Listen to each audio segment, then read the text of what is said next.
Hello mushroom people, it's James here from Sherbet Valley Mushrooms. This is my first video and I just wanted to give you guys a quick tour of the mushroom farm here so you can get an idea of what we've been doing.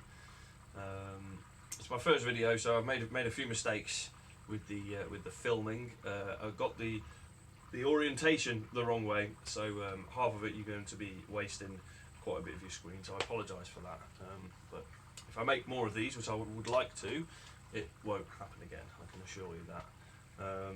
We're currently sat in my mushroom lab.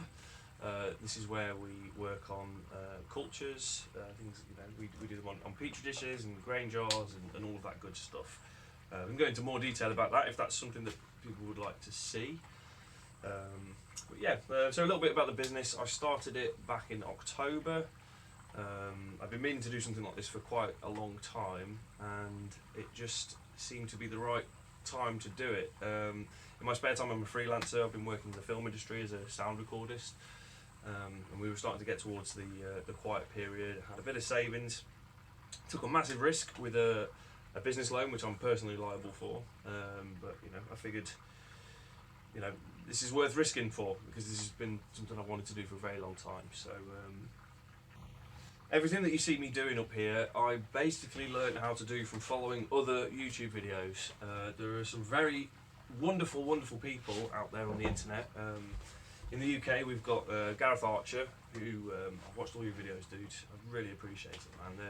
They're really great. You've got a really good way with explaining things. It's very helpful. I'm sure I'm speaking for, you know, thousands of other UK-based mushroom fanatics when I say that. We've also got Eric Myers in the States, who I think he kind of started the whole mushroom farmer YouTube thing. But I've learned, you know, just a ton from his videos. TR Davis at Earth Angel Mushrooms, Jewel from Jewel's Funky Fungus, and I always forget the guy's name, but over at What the Fungus, you know, like all of that stuff. You know, you guys are so generous with your time and your knowledge.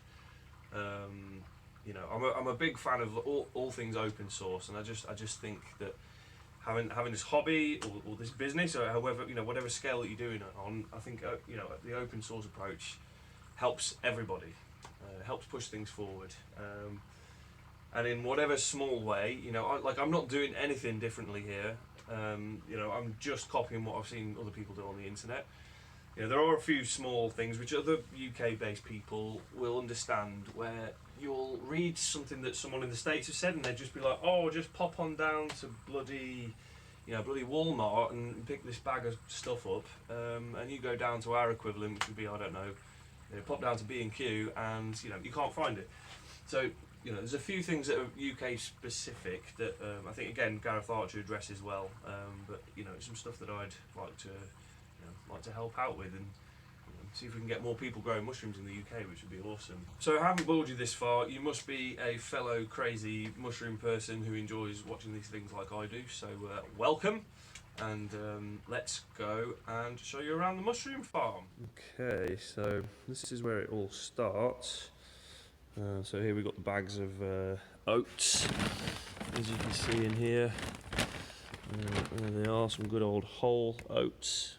We get those from a local feed store. It says local, it's about an hour's drive, but it's cheap, £5 a bag, which is amazing. We've got the soybean hulls in here as well. None of those are open at the moment. And then our sawdust, which we get in the form of briquettes. We ordered these big pallets, I think it was 900 kilos. I got the idea for this from Gareth Archer, so shout out to you, my friend. And yeah, so here they are. They're good. Now you just soak them in water. I have to use a hammer and chisel to break them up a little bit, which is kind of a pain, and it takes a long time, but you know, it saves money. And sawdust, hardwood fuel pellets are quite hard to find. The next thing to show, I suppose, would be my stainless steel steam sterilizer. That's a bit of a mouthful. Stainless steel steam sterilizer. Good bit of alliteration there, but yeah, it's just a basic design that you've probably all seen before. We'll just take the lid off. I actually don't have it insulated yet, which I really need to do. But yeah, it's just your basic design with the float valve and the heating element, etc., etc. You all know how that works.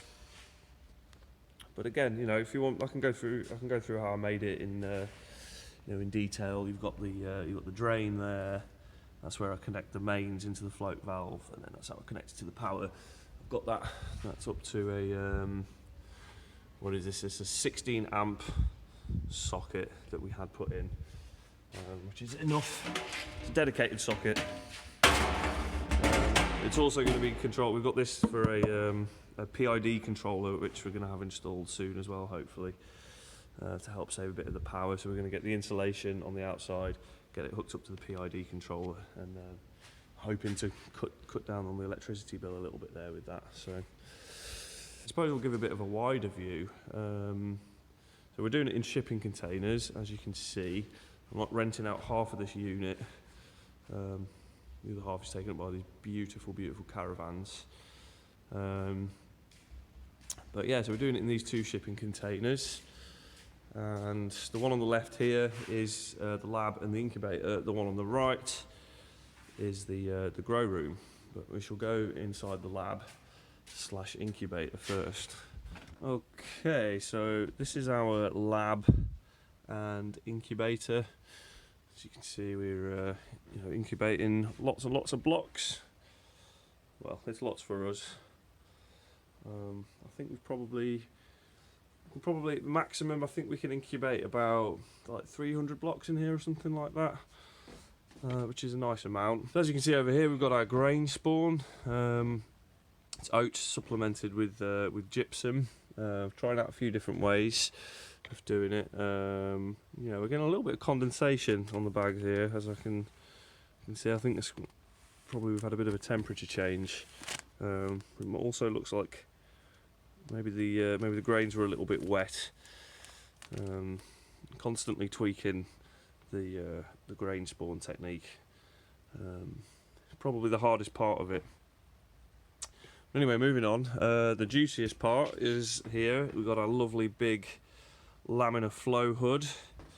You know, just for reference, I'll put a bag in front, and yeah, so we've got quite a lot of space there with the epic seal kid that I bought from Kite Packaging. The precious isopropyl alcohol, because at the time of recording here, we're currently in the midst of the coronavirus crisis, and this stuff is liquid gold right now, as are a lot of the lab supplies that we use in mushroom cultivation. So here we've got the door into the fruiting room. As you can see, we've just got our basic power stuff set up here. We've got the Inkbird temperature controller, timers for the lights and whatnot. We've got some waterproof outdoor extension reels in there. We were using the Inkbird humidity stat as well, but I've since sort of unplugged that, and I just have the humidifier running constantly, because I think I need to replace the sensor on the Inkbird, which seems like it's quite a common problem that happens. So yeah, we're using these plastic shelves that you get from Screwfix. I'm actually going to change this shelving at some point. I'm not amazingly happy with it. We get quite a bit of like water build up. I'm just constantly having to clean them down all the time, which is a bit of a pain. As you can see, we've got blue oyster mushrooms, we've got pearl oysters down here, we've got king oysters growing through the bag just in there. What else? We've got some baby blues over here, a little bit of lion's mane growing here as well. That should be coming through the next few days. But yeah, you know, we're quite well stocked up. But yeah, I mean, we've had some problems with humidity and whatnot, and some of them end up freaky looking, like these ones. So I need to get rid of them, but yeah, there we go. Yeah, we've got our big humidifier in here. I've got the fan attached a bit far away just to try and keep the splash off from the fan itself. It works really nicely. We've got this hose that runs in from outside, so I don't have to carry big bottles of water to top it up every day. You know, it works really well. Yes, we've got our extractor fan up in the corner here as well. Yeah, it's not running currently. We usually run this constantly, but I'm just tweaking the settings on the humidifier and stuff currently. Don't ask why I've got it attached to a Y piece like that. It's a good question. I don't know myself. It just seemed to be the best way I could connect this to the outside, basically. I am not a professional in any stretch of the imagination, so don't copy me, basically. I have absolutely no idea what I'm doing. I've just managed to kind of build this by hook or by crook with as little money as I could possibly manage, basically. So, yes. So I hope you enjoyed watching that. If you've got through this far, thanks for sticking with me. You know, if you enjoyed it, let me know, and I can maybe, you know, make a few more of these. I've really quite enjoyed making these videos, actually. So, you know, let me know if there's anything in particular that you'd like to see. I mean, I was kind of thinking of doing, you know, a couple of videos just covering the whole process on how I do things.